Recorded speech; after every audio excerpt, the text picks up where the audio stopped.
Olá, meus queridos, a paz do Senhor. Essa noite eu gostaria de compartilhar com vocês sobre quando Deus diz não ao homem.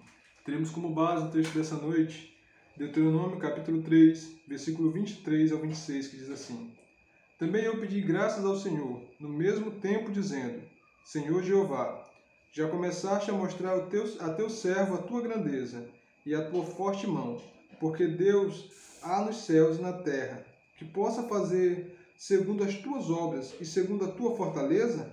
Rogo-te que me deixes passar para que veja esta boa terra que está do lado do Jordão, esta boa montanha e o Líbano.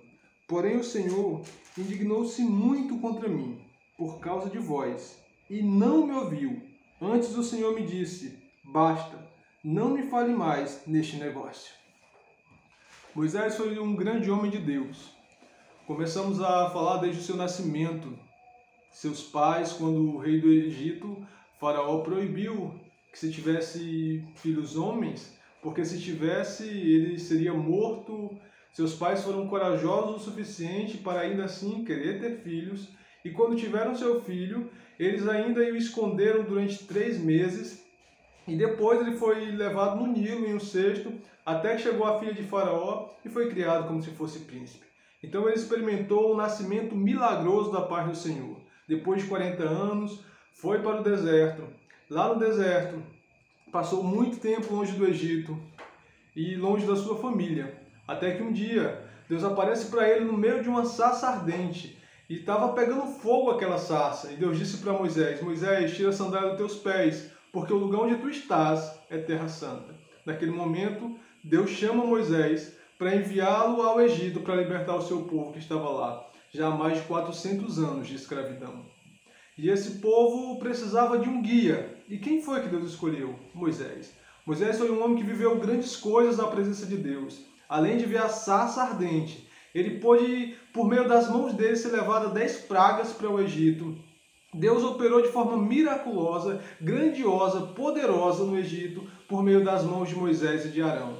Não só isso, Moisés ainda orou e Deus perdoou o pecado do povo por tantas e tantas vezes. Não apenas isso, Moisés entrou diante de Deus, viu a glória do Senhor, e quando saiu de diante de Deus, o seu rosto resplandecia, e ele teve que colocar um véu para que as pessoas não ficassem vislumbradas com aquilo ou não cegassem ao olhar para o seu rosto. Esse homem que viveu tantas experiências assim diante de Deus, chega um momento que Deus diz não para ele. E por que Deus diz não para Moisés?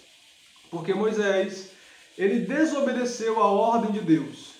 Em primeiro momento, ele teve o primeiro momento que o povo pediu água, murmurou, dizendo que agora morreriam de sede, e Moisés falou com o Senhor disse: Moisés, fere a rocha.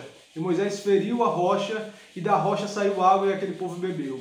E uma segunda vez, o povo novamente murmurando, Moisés falou com Deus, e Deus disse para ele: toca na rocha, e a rocha vai dar água. E Moisés já estava muito irado por conta do povo e das murmurações do povo, e ao invés de simplesmente tocar na rocha como o Senhor mandou, ele feriu a rocha.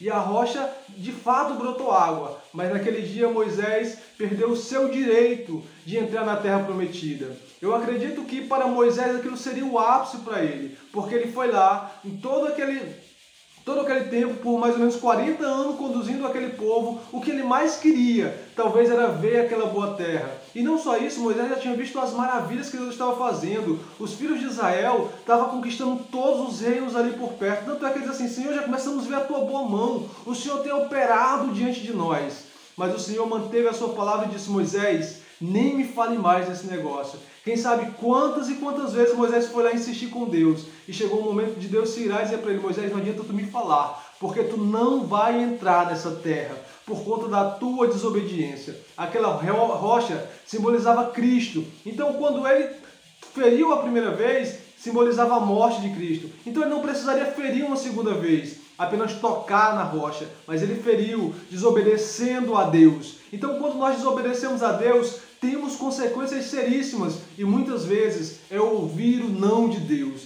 E quando ouvimos o não de Deus, geralmente a gente pode ter duas reações. Podemos ter a reação de Moisés, de entender e consternar-se e simplesmente entristecer, ou podemos ter uma reação como a do rei Asa, como a do rei Uzias, que foram pessoas que se distanciaram de Deus. Lá em 2 Crônicas, capítulo 16, vai falar que o rei Asa confiou nos homens e por conta disso Deus lhe enviou uma maldição. E quando Deus lhe enviou uma palavra de juízo, ele, ao invés de se arrepender diante do Senhor, ele se ira com o Senhor, manda prender o profeta que deu a palavra para ele. E aí quando ele adoece, Deus dando oportunidade dele se voltar para ele, ele não busca o Senhor, mas prefere morrer no seu pecado. Da mesma forma foi com Uzias. Uzias foi tão engrandecido por Deus e chegou um certo momento que o seu coração também se engrandeceu e ele quis fazer o que não devia, oferecer sacrifícios ao Senhor que competia ao sacerdote. E os sacerdotes resistiram ele. E quando eles resistiram ele,